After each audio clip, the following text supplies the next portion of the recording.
Araw ng Linggo. Kadalasan, ito ang araw ng pamilya.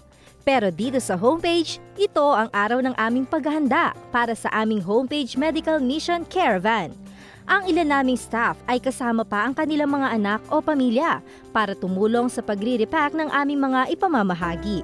Sa pangunguna ng aming mga resident doctors na sina Doc J at Elaine Galvez na lagi nating nakakapiling sa Daily Health segment, ay nag-repack kami ng mga ipamamahagi sa mga kababayan nating nasalanta ng bagyo sa Barangay Signal Village, Taguig City. Actually, talagang, yun nga sabi mo, kahit marami tayong ginagawa, kailangang pagtuunan ng panahon ang pagtulong natin sa ganitong bagay dahil naniniwala tayo na maraming mga tao ang nangangailangan sa pagkakataon ito, nangangailangan ng oras natin at ng pagkalinga, hindi ba?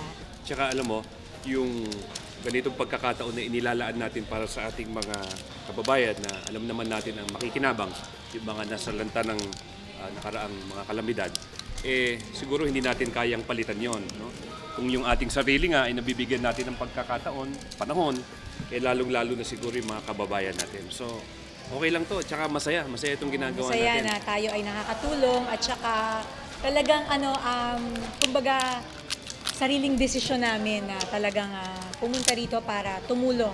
Buong sigla kaming nagbalot ng mga produktong ibinigay ng mga sponsors at mga medical organizations, kagaya ng Philippine Medical Association o PMA, tulad ng vitamins, food supplements, hygiene kit at ilang mga canned goods na naway makapagdulot ng ngiti sa ating mga kababayan sa naturang lugar.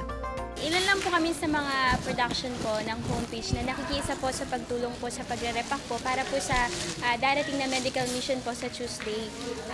Despite po na busy po kami, ang schedule po namin, kasi isang linggo po ang homepage, excited po kami na tumulong po dito sa repacking po.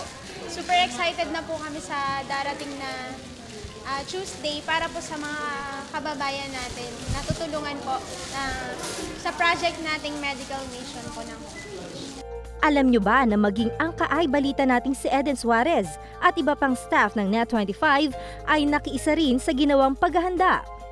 Siyempre, ito tayo, nakakatulong tayo sa pagre-repack.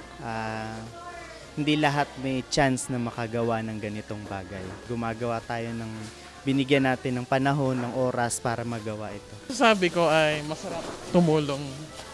Bagamat nahihirapan na mga kamay ko, at least nakakatulong ako ng malaki sa kanila.